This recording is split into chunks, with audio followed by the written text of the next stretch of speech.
मारवाड़ के इतिहास में आज हम बात करेंगे जोधपुर के महाराजा मान सिंह की, जिनके बारे में कहा जाता है कि उन्होंने अंग्रेजों की बात ना मानने के लिए पागल होने का नाटक किया था। जोधपुर रियासत का ये किस्सा शुरू तो तब होता है जब महाराजा मान सिंह के पास जोधपुर की गद्दी नहीं थी, और इसका अंत तब होता है जब गद्दी होने के बावजूद महाराजा मान सिंह अंग्रेजों के गुलाम बनकर रह गए।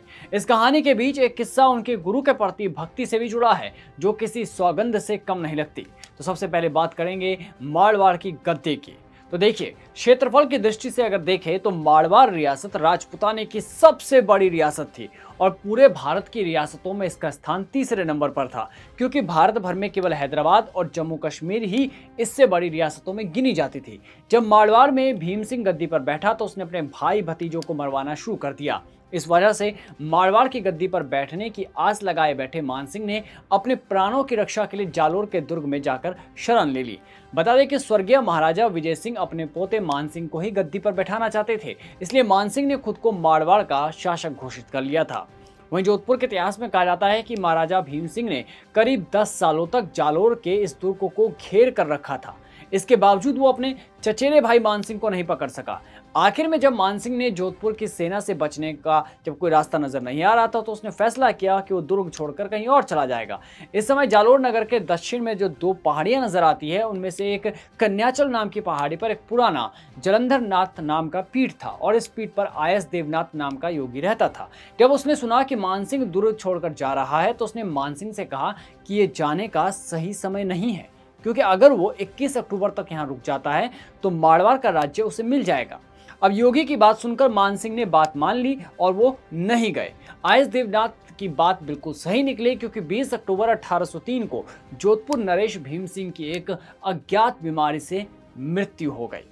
अब इस मृत्यु के बाद राजधानी जोधपुर से शिवचंद भंडारी, ज्ञानमल मोहनित और शंभुदान ने जोधपुर राज्य के मुहासिब इंद्रराज सिंघवी को फरमान भिजवाया कि घेरा जारी रखा जाए और पोकरण ठाकुर सवाई सिंह के आदेश का इंतजार किया जाए। पर इंद्रराज ने उस परिस्थिति को भांप लिया कि अगर जोधपुर में रह रहे राज्य अधिकारी मारवाड़ के राजा का चुनाव करेंगे तो राजा उनके प्रति समर्पित हो जाएगा। ऐसे में बेहतर यही है कि मान सिंह को ही जोधपुर का नरेश बना दिया जाए। उसने ये सब समाचार महाराजा को कहकर भिजवाया और मान सिंह को आदर के साथ राज्य में प्रवेश देकर जोधपुर की कमान सौंप दी गई। इसके बाद तो महाराज की आयस देवनाथ के प्रति श्रद्धा बहुत ज्यादा बढ़ गई। उसने गुरु मानते हुए आयस देवनाथ की भगवान समान पूजा की। महाराजा मान सिंह ने गुरु के लिए जोधपुर नगर के बाहर मेड़ती दरवाजे से कुछ ही दूर पर ईशान कोण में एक विशाल मंदिर का निर्माण भी करवाया था, जो अपने बड़े आकार के कारण महामंदिर कहलाया। इसके अलावा महाराज के द्वारा मंदिर परिसर में 2 सुंदर महल भी बनवाए गए। इन महलों की छत और एक छतरी का निर्माण करवाया गया, जहां खड़े होकर आयस देवनाथ महाराजा मान सिंह को दर्शन दिया करते थे।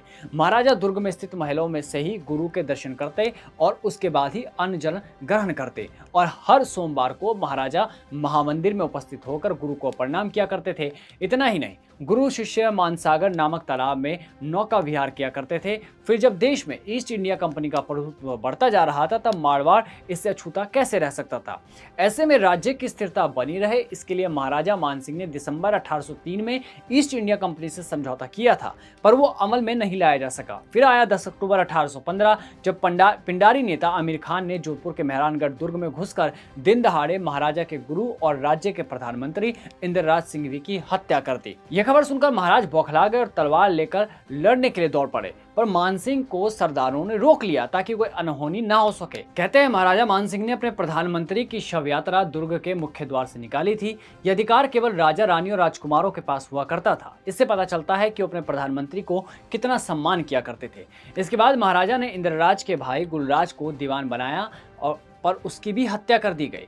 इसके बाद तो जैसे मान सिंह राज्य कार्य से उदासीन हो गए और भीमनाथ के कहने पर राज्य का कार्यभार अपने 17 साल के बेटे छत्रसाल सिंह को सौंप दिया गया, पर इससे राज्य सुरक्षित नहीं रह सकता था। ऐसे में उन्होंने ईस्ट इंडिया कंपनी से हाथ मिलाया। इसके लिए मान सिंह ने ईस्ट इंडिया कंपनी से दूसरा समझौता साल 1818 में किया। ईस्ट इंडिया कंपनी और महाराजा मान सिंह और उनके वंशजों के बीच जो संधि हुई, उसमें कई बातें शामिल थी। जैसे कि संधि में सबसे पहली बात तो ये थी कि कंपनी और मान सिंह के वंशजों के बीच ये मैत्री पीढ़ी दर पीढ़ी रहेगी, और एक के मित्र और शत्रु दूसरे के मित्र और शत्रु माने जाएंगे। इस संधि में कंपनी ने जोधपुर राज्य और मुल्क की रक्षा करने का जिम्मा लेती है और इसके बदले में महाराजा और उसके उत्तराधिकारी अंग्रेजी सरकार का बड़प्पन स्वीकार करते हुए उसके अधीन रहना स्वीकार करते हैं। यह भी समझौता हुआ था कि महाराजा दूसरे राजाओं या रियासतों के साथ किसी तरह का नाता नहीं रखेंगे और अंग्रेजों के बगैर अनुमति ने के उनके संधि नहीं कर सकेंगे। हालांकि अपने मित्रों और संबंधियों के साथ पत्र व्यवहार जारी रखने की छूट दी गई थी। इसके साथ ही जोधपुर राज्य की तरफ से सिंधिया को दिया जाने वाला 1,08,000 रुपए खिराज अब सदा अंग्रेज सरकार को दिए जाने की बात कही गई। इस संधि में शामिल और भी बातें शामिल थी। इसमें कहा गया था कि जोधपुर राज्य को अंग्रेजी सरकार की मदद के लिए 1500 सवार देने होंगे और जब भी जरूरत पड़ेगी राज्य के अंदर प्रबंध के लिए सेना के कुछ भाग के अलावा सारी सेना अंग्रेजों को भेजनी होगी। कंपनी में तो ये तक कह दिया था कि महाराजा और उसके अधिकारी राज्य के स्वतंत्र शासक रहेंगे, पर साथ में ये भी कहा कि राज्य में कंपनी का हस्तक्षेप भी होगा। ये संधि दिल्ली में लिखी गई और इस पर चार्ल्स मेटकॉफ, व्यास बिशनराम और व्यास अभयराम ने हस्ताक्षर किए थे। कहते हैं कि भले ही महाराजा ने कंपनी से संधि करने के लिए 13 सालों तक निवेदन किया, पर सच्चाई ये थी कि इस संधि से कोई लेना देना नहीं था, क्योंकि उसे तो बस अपने राज्य में पिंडारियों के आतंक से छुटकारा चाहिए था। कहा यह भी जाता है कि बाद में संधि का पालन ना करना पड़े, इसके लिए महाराजा ने पागल होने का नाटक कर लिया था। तो ये थी महाराजा मानसिंह से जुड़ी ऐतिहासिक कहानी। मैं हूं आपके साथ दीपक कुमार, कहानी लिखी श्वेता चौहान ने, और आप देख रहे हैं पॉलिटिकल पंचायत। नमस्कार।